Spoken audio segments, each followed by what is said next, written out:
Hola a todos y a todas, les doy nuevamente la bienvenida a Historia Económica y Social General. Mi nombre es Fernanda Fernández Hughes y hoy vamos a ver la primera parte del teórico sobre Revolución Industrial. Esta clase teórica va a estar dividida en dos videos. Un primer video en el que vamos a ver antecedentes y características de la primera Revolución Industrial y un segundo video en el que vamos a ver resultados humanos de la revolución, es decir, cómo la revolución impacta en términos sociales.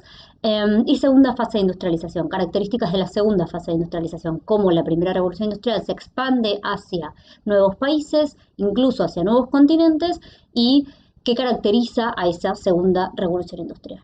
Para esto voy a usar un par de capítulos de un libro de un historiador muy famoso del siglo XX, que es Eric Hobsbawm. Eric Hobsbawm trabaja no solo el siglo XX, sino también tiene varios textos escritos sobre el siglo XIX y sobre el proceso de doble revolución. Acá tengo el libro para presentárselos. Es este libro, Industria e Imperio, de Eric Hobsbawm, del cual voy a sacar las principales ideas para caracterizar primera y segunda revolución industrial. También voy a usar algunos conceptos de Eric Wolf, otro autor que trabaja el proceso de revolución industrial en Europa, y para eso les armé dos presentaciones, una que va a componer este video y otra, como les dije, la segunda parte que va a ser el video de segunda revolución industrial, ¿sí? Comencemos entonces con nuestra primera presentación. Vamos a comenzar definiendo la idea de revolución. Para eso vamos a tratar de explicar a qué se refiere el concepto. Una revolución es un cambio social fundamental, es un cambio en profundidad que afecta a la base de una sociedad, que afecta las estructuras, podríamos decir. Desecha un viejo paradigma y genera una nueva estructura. Por eso, para Hobsbawm, la doble revolución, la Revolución Francesa y la Revolución Industrial van a ser fundadoras de una nueva era, fundadoras de un nuevo siglo, inclusive, podríamos decir. Cuando veamos luego historia del siglo XX, vamos a ver que él dice que la historia de los últimos 200 años se puede subdividir en un siglo XIX largo y un siglo XX corto. El siglo XIX largo es ese siglo que se inicia con el proceso de doble revolución. Así de trascendental, así de fundamental es la revolución industrial. Implica, por otra parte, una aceleración en el ritmo de las transformaciones históricas. La revolución industrial supuso el tránsito de una economía agraria y artesanal a otra basada en la industria y en la producción mecanizada. El cambio se inició en Inglaterra a mediados del siglo XVIII, se extendió durante el siglo XIX a otras regiones. Aquí es muy importante establecer esta idea de que no podemos pensar la revolución con una fecha precisa de inicio. Vamos a ver que diferentes autores toman como fecha de inicio para el proceso de revolución industrial periodos distintos. Algunos lo acercan más a 1750, hay autores que caracterizan la revolución industrial a partir de 1760, 1780 inclusive. Si tomamos la innovación tecnológica y la máquina a vapor, nos acercamos más a 1780 que a 1750, pero en los inicios de este libro, de Industria e Imperio, Hobsbawm toma 1750 como el primer proceso, como el primer momento para pensar los antecedentes, qué cosas tiene Inglaterra que no tienen el resto de los países europeos. El origen de la revolución industrial lo podemos encontrar en la industria textil. Una de las innovaciones tecnológicas más importantes va a ser justamente la máquina a vapor. Vamos a pensar un poco la Inglaterra preindustrial, la economía preindustrial. Es una economía de base agraria. Nosotros esto lo veníamos viendo con los textos anteriores, con el texto de Dow, con el texto de Lucchini. La población es fundamentalmente campesina, se concentra en zonas rurales y las ciudades son pocas y están escasamente desarrolladas. La demografía está determinada por un escaso crecimiento vegetativo. Las altas tasas de natalidad se contrarrestan con altas tasas de mortalidad, especialmente infantil, muy común, una mortalidad infantil muy alta. Esto se verá modificado a partir del siglo XVIII, pues en ciertas zonas, Inglaterra, Francia, por ejemplo, aumentan los excedentes alimentarios y la mejora en la nutrición conduce a la disminución de abrumas y epidemias. Vamos a ver que a partir del siglo XVIII vemos un aumento de población, un aumento demográfico, un estallido demográfico. Otro factor que influyó en esta transformación, aunque de forma menos determinante, es el progreso de la medicina. Podemos pensar aquí la asepsia, ciertas vacunas, podemos pensar el inicio de cierta medicina que es paliativa a enfermedades frecuentes. Para pensar la economía preindustrial, el periodo que denominamos transición consistirá en importantes cambios. Estos fueron precursores de la revolución industrial y han recibido el nombre de protoindustrialización o preindustrialización. Se manifestaron en, por un lado, la expansión del comercio a larga distancia, favorecido por la conquista de América, que estimula la producción de manufacturas, permite la acumulación de capitales, partes de los cuales se invierten en la naciente industria moderna.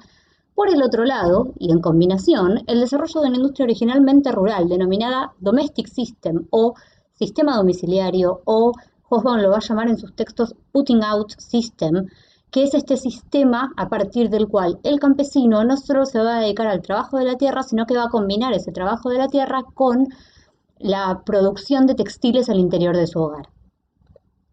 La economía preindustrial, caracterizada por este domestic system, que es una industria de carácter rural que conjuga el trabajo agrícola con la manufactura casera de textiles. No se desarrolla, por lo tanto, en fábricas. El empresario capitalista es generalmente un comerciante, este comerciante que nuclea el campo con la ciudad, que realiza ese intercambio entre el campo y la ciudad. Es desarrollada por campesinos, el pago del trabajador o trabajadora ya se realiza mediante salario, es decir, ahí hay una relación monetaria. La producción está destinada a la exportación y es una actividad que se desarrolla al margen de la reglamentación gremial. Como vimos, la reglamentación gremial es fundamentalmente en las ciudades.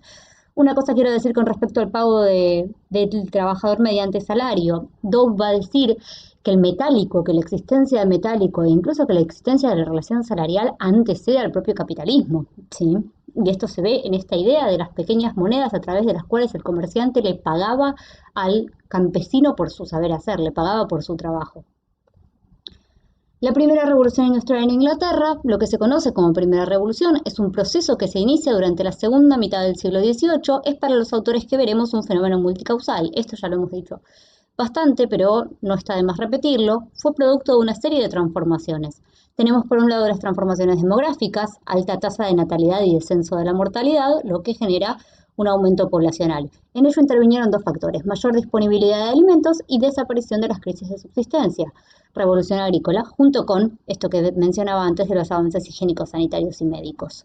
Para pensar la revolución agrícola podríamos retrotraernos a Dobb, que también menciona esta idea de los cambios en el sistema productivo, la eliminación del barbecho, lo que va a generar que, que en la misma cantidad de metros cuadrados se produzca mayor cantidad de alimentos. Por otro lado, tenemos transformaciones agrarias, precedieron y facilitaron las de la industria, constituyendo una auténtica revolución agrícola en Inglaterra, doble combinación entre cambios en la propiedad de la tierra, los open fields o campos abiertos van a ser sustituidos por procesos de cercamiento, y esto va a estar fundamentalmente en manos de la corona, y los cambios en el sistema productivo, innovaciones que permiten el gradual abandono del barbecho, y el sistema Norfolk, que es un sistema de rotación de cultivos, que lo que va a hacer es básicamente que la tierra rinda más. Se tradujo en excedente agrícola y en excedente de mano de obra. Esto va a generar un flujo migratorio y un incremento de las rentas agrícolas que van a poder ser reinvertidas en el proceso productivo. Tenemos aquí las transformaciones técnicas aplicadas al sistema productivo, conduciendo a un marcado incremento de la producción de bienes. El ejemplo paradigmático lo constituye la máquina a vapor de James Watt, 1769. Ahí tienen algunas imágenes de esta idea de cómo el vapor, el calentamiento del agua genera vapor y ese vapor mueve una serie de pistones que a su vez permiten que se mueva la rueda. La primera revolución industrial también está caracterizada por una serie de cambios comerciales vinculados a una expansión o a un doble juego entre un mercado interno y un mercado externo. ¿Qué dice Hobsbawm sobre esto? Que el mercado externo se multiplica muchísimo más rápido que el mercado interno, es de un crecimiento muy acelerado y es lo que va a permitir de alguna manera que se lleve adelante este proceso de revolución industrial. Él dice algo así como que el mercado interno es la base, es el combustible, pero el mercado externo es la chispa. El mercado interno va a estar caracterizado por un crecimiento de la población que incrementa la demanda de bienes, mejora del sistema de transportes y las vías de comunicación y una migración del campo hacia las ciudades. El mercado externo implica la ampliación y diversificación del comercio externo, estimulado por la demanda de materias primas, el algodón, y la exportación de productos industriales. Aquí, con respecto a esto del algodón, me gustaría rescatar también del texto de Eric Wolf esta idea de la importancia que va a tener la relación inglesa con Estados Unidos, India, Egipto inclusive, para pensar esta idea de dónde obtiene esa materia prima, de dónde obtiene ese algodón Inglaterra y cómo el algodón va reemplazando cada vez más a la lana para la producción textil. Sumado a la ayuda de una potente marina, tanto mercante como militar, y la posesión de un vasto imperio colonial. El proceso de industrialización, entonces, a partir de esta idea de los antecedentes. Hobsbawm aquí se va a preguntar por qué este proceso tiene lugar en Inglaterra y por qué no en alguno de los otros países de Europa Occidental. ¿Qué es lo que hace que Inglaterra sea la primera en llevar adelante un proceso de revolución industrial, en empezar a producir de manera mecanizada, en empezar a producir de manera distinta? Y para eso se pone en la posición de un viajante, de un viajero que llega por primera vez a Londres y se pregunta qué le llamaría la atención a ese viajante, qué le llamaría la atención a ese sujeto externo que llega por primera vez a una ciudad como Londres, y en ese sentido piensa cuáles son esas condiciones predadas que podrían diferenciar a Inglaterra del resto de los países continentales. Él va a decir que Londres es una ciudad enorme, es una ciudad colosal. Esto no necesariamente implica una ciudad limpia, ni prolija, ni ordenada. Él hace mucho hincapié en esta idea de que es una ciudad bastante llena de bullicio, de suciedad, muy vinculada con la lógica comercial y de tránsito de gran cantidad de personas. Es una ciudad de 750.000 habitantes aproximadamente. Él dice que el resto de las ciudades inglesas no llegan a los 50.000 habitantes, con lo cual se nota mucho la diferencia entre Londres y el resto de Inglaterra. Y es una ciudad en la que los puertos tienen una importancia fundamental. Él va a decir que se nota la importancia de los puertos por el tránsito de personas, como decíamos recién, y por la cantidad además de miembros que tiene la Marina. La Marina Real es el arma más poderosa, le llama la atención el número y cómo crece a lo largo de todo el siglo XVIII la cantidad de miembros dentro de esa Marina Real. La flota, cuando nosotros pensamos en las explicaciones que él desecha la idea de la explicación geográfica, pero por ahí sí podríamos tomar la idea de que Inglaterra es una isla, de que Gran Bretaña, mejor dicho, es una isla, para pensar esta idea de por qué van tan adelantados o a la cabeza del proceso de desarrollo de los barcos, de todo lo que va a ser la vía marítima como medio de comunicación. Los productos naturales, dice Hobsbawm, no llegan a ser ni un cuarto de la riqueza de la nación. Todo lo demás es comercio. Aquí lo que se ve es esta idea de que Inglaterra no es una nación favorecida por una riqueza natural, no es una nación favorecida por su suelo, sino que la gran mayoría de su riqueza es producto del intercambio comercial. Él va a decir por eso que se puede hablar de la Inglaterra preindustrial como una nación de tenderos, una nación dedicada al comercio, a la idea de tienda, a la idea de una carpa comercial, ¿no? Por eso piensa la idea de tenderos, tenderos como mercaderes, tenderos como comerciantes, como aquellos que viajan con su carpa para el intercambio de productos. Todo el resto de su riqueza es colonias, transporte e intercambio. De allí la importancia de la vía marítima, que es la forma de ingreso y egreso de todos los productos. El comercio, por lo tanto, está ligado a su sistema político. El comercio es intrínseco a su sistema político, podríamos decir. Si pensamos que 3/4 de la riqueza de la nación es comercio, no es riqueza natural, es intercambio, entendemos por qué el sistema político y el gobierno en particular van a estar tan enfocados a la lógica de la defensa del comercio y de los intereses comerciales.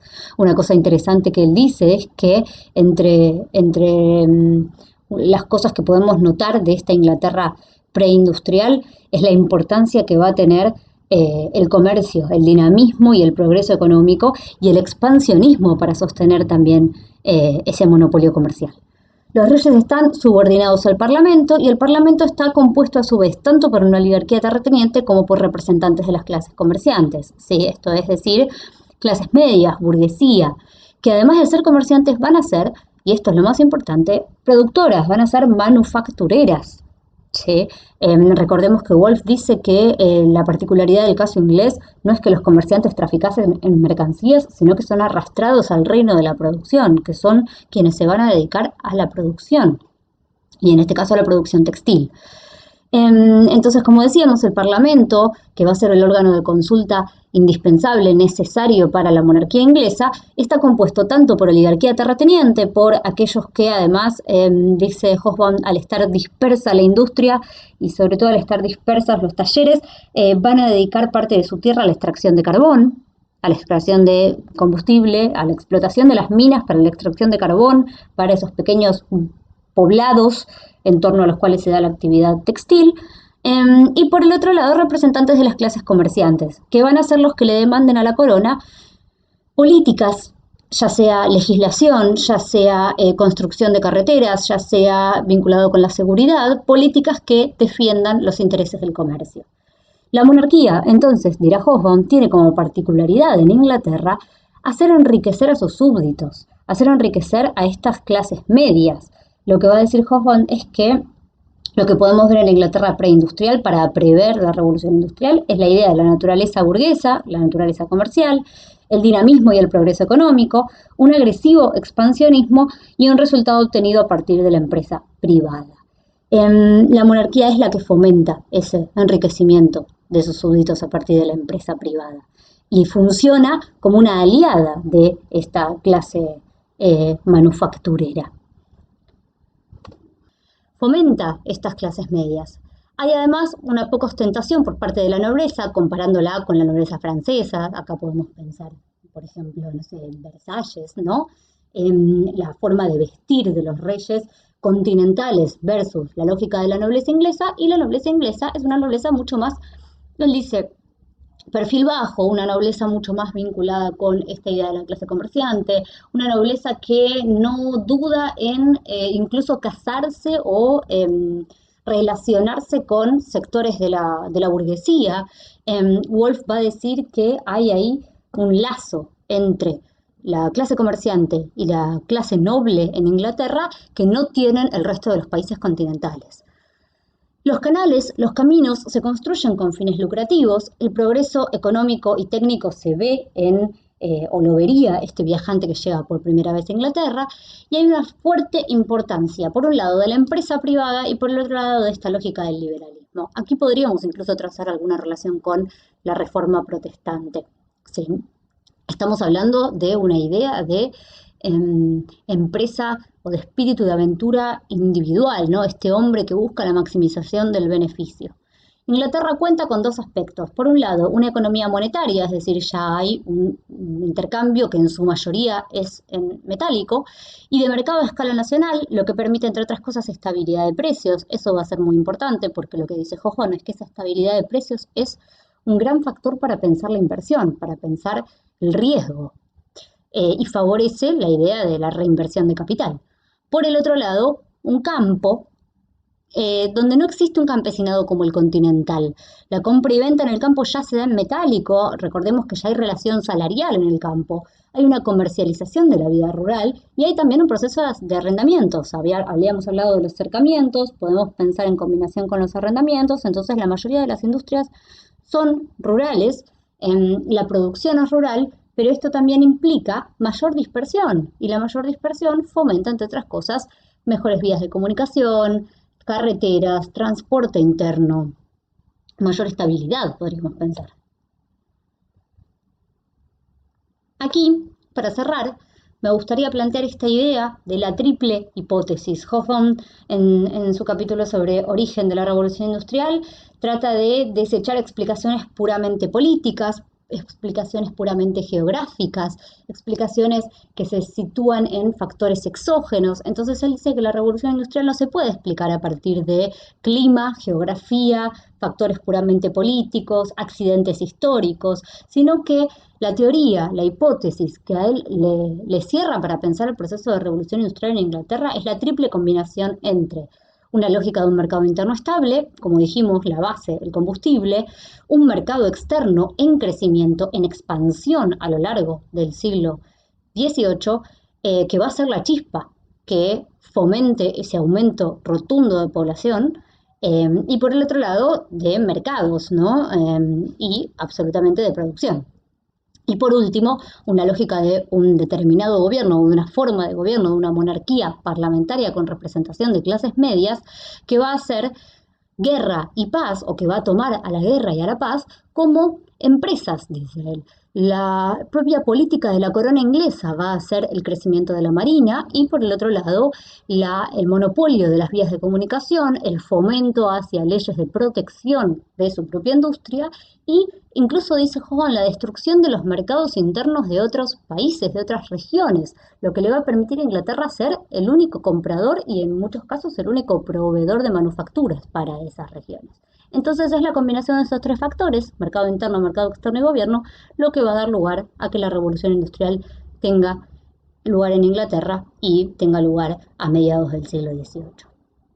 Hasta aquí, primer proceso, espero que se haya entendido y continuaremos en el siguiente video.